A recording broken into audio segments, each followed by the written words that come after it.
They were not letting anybody leave. And I walked up to the line and I looked them in the eye and I said, "Excuse me."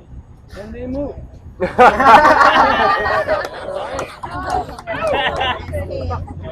A few people were able to pull that off, but they were prevented from leaving, and then they were arrested for refusing an order to leave.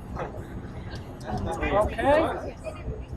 Understand what I said before. The same thing happened in Brooklyn. It's not law enforcement. All right? That was not law enforcement. All right? That was a political decision that we've got all of these people out on the street. We know they're going to be back here tomorrow night. All right? These people who made a second pass for Michigan Avenue are likely to be the most troublesome. We are going to do a mass arrest. All right? What does a mass arrest accomplish? Well, first of all, it sends a message to everybody else. If you come to this, you might get arrested. All right? Which tends to hurt your turnout a little. All right? And secondly, the people who were actually arrested, all right, when we met with them, all right, we met with them at the First United Church. That was the only place we could fit 800 clients. All right? And when we started the meeting, what we said was, all right, we want you to rearrange yourselves. All of the people who were enclosed but allowed to leave, sit to the left. All of the people who were taken into custody but released without charge, sit on the right.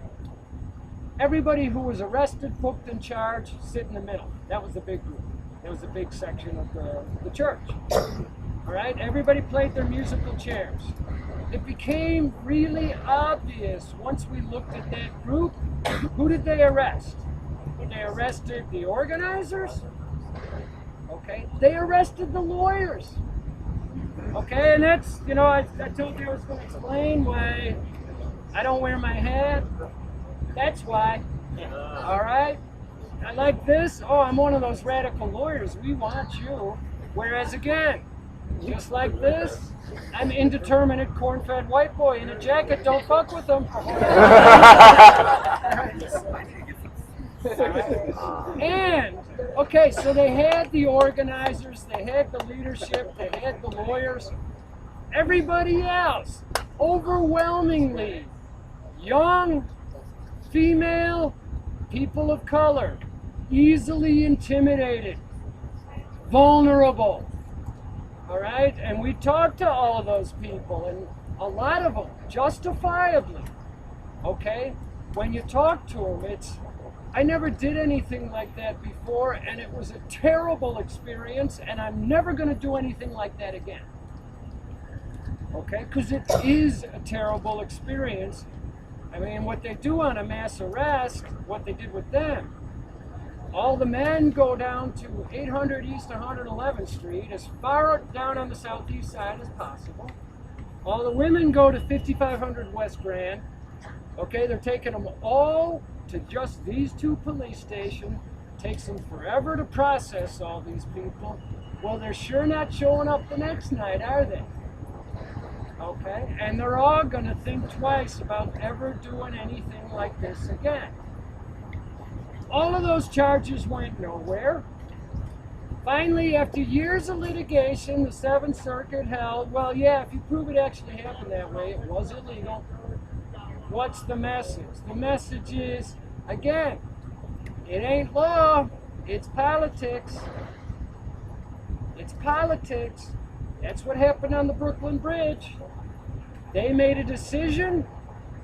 We want to send a message, so we're going to lead these people down the bridge and circle them and arrest them all.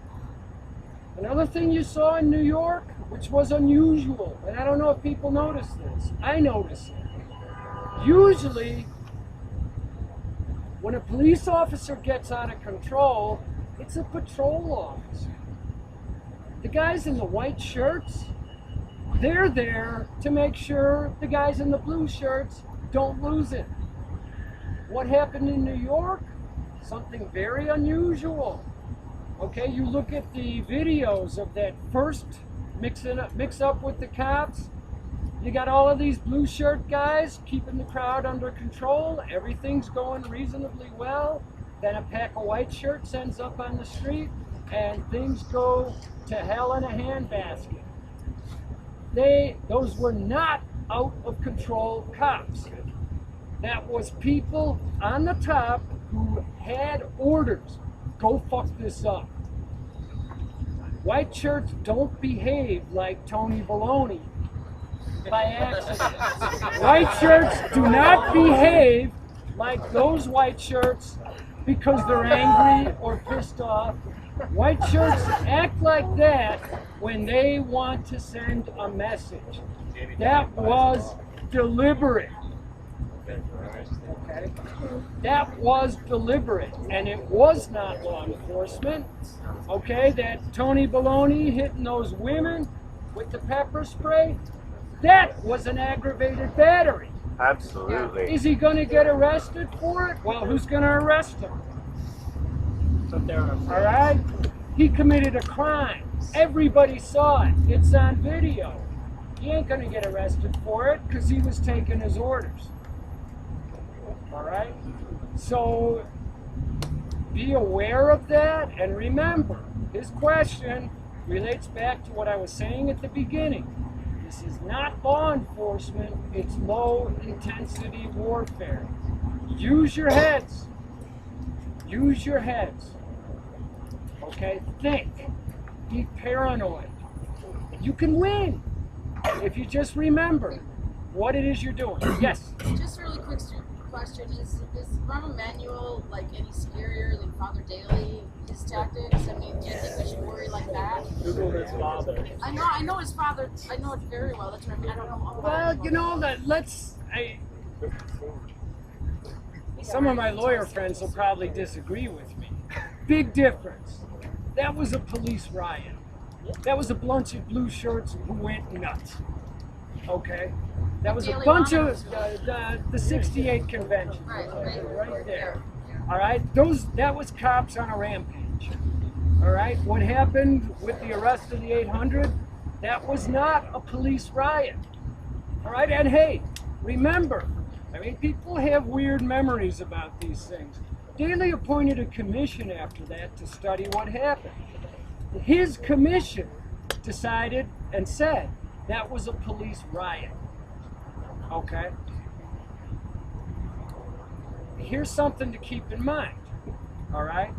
Again, what happened here, what happened in New York, those were not out of control police. They knew exactly what they were doing. Big difference. And here's something to your advantage. All right? What happened here in 1968, that was bad for business. Okay? And believe me, they're aware of it. All right? If you're bringing this is a huge convention town. And if you live here, you don't necessarily appreciate that. But it is a huge industry here. And what happened down the street here in 1968, it really hurt convention business. All right? It was a black eye for the city. And that's something you should understand. All right? And I've seen this. The police have two concerns. One is that you guys are going to get out of control. All right? Number two, that their guys are going to get out of control. All right? What's this? You obviously know the first concern. The second concern, why do they care about that? Well, two things. For instance, why are NATO and G8 coming here? NATO and G8 coming here in May.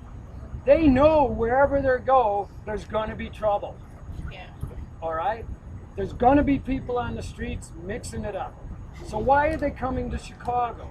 Because the Chicago police understand. Number one, we don't want to let the crowd get out of control. And number two, we don't want to let our people get out of control. If you look in this second book I showed you before on the battle from Seattle, two mistakes there. One, the protesters shut down the conference. Two, a bunch of cops went wild in a yuppie neighborhood and hit a bunch of corn-fed white people, and the chief of police got fired. Which one of those two do you think is more important to the police? White The chief of police getting fired. All right? They have two concerns. They don't want you to get out of hand, and they don't want their people to get out of hand. You can use that to your advantage. You can use that to their advantage, your advantage. All right? That police riot made people think twice about bringing anything controversial to this city for decades. And since then, especially beginning in the 90s, they've done everything they can to show anybody in the world, you bring your convention here, and your convention's going to go, and there ain't going to be no headlines about anybody shutting it down, and there ain't going to be no headlines about a police riot. And understand, that's something you've got too. They have two concerns. And again, we might not think much of the chief of police getting fired. If you're the chief of police, that's all you think about. Okay? So again, put yourself in their heads. Think what really motivates them. All right? But what they're doing now, you're not dealing with rogue cops. Okay? That's not what was going on in New York. That was deliberate. That was carefully planned. Understand, that's what you're dealing with. So what can we do in a situation like that where the white shirts do keep coming down day after day and doing similar, if less antagonistic Well, they haven't gotten things? that aggressive. They haven't gotten that aggressive since then, but they're down there every day being They are very down there. antagonistic. You know, understand that when they put, normally, the way it works with the white shirts is they're there to make sure that the blue shirts don't get out of line. Every time somebody's grabbed out of a crowd, though, it's not a blue shirt. Why do they do a white shirt? Okay, what I told you before about how a guy who's pissed off, when he makes an arrest, okay, will make it in such a way that the person escalates. Generally speaking, you're better off having the white shirt do it because he's less likely to escalate. Mm-hmm. You know, I think of one I did a couple of years ago down at the coal plant with a bunch of people sitting in the street and they weren't going to move and they wanted to get arrested. Yeah. Okay, and they were pretty well trained by the people they were working with. All right, but I gave them a little short course on the street. They didn't really need it because they were well trained. But I wanted the lieutenant to hear that short course. And I talked to them, but he was listening and he was really my audience.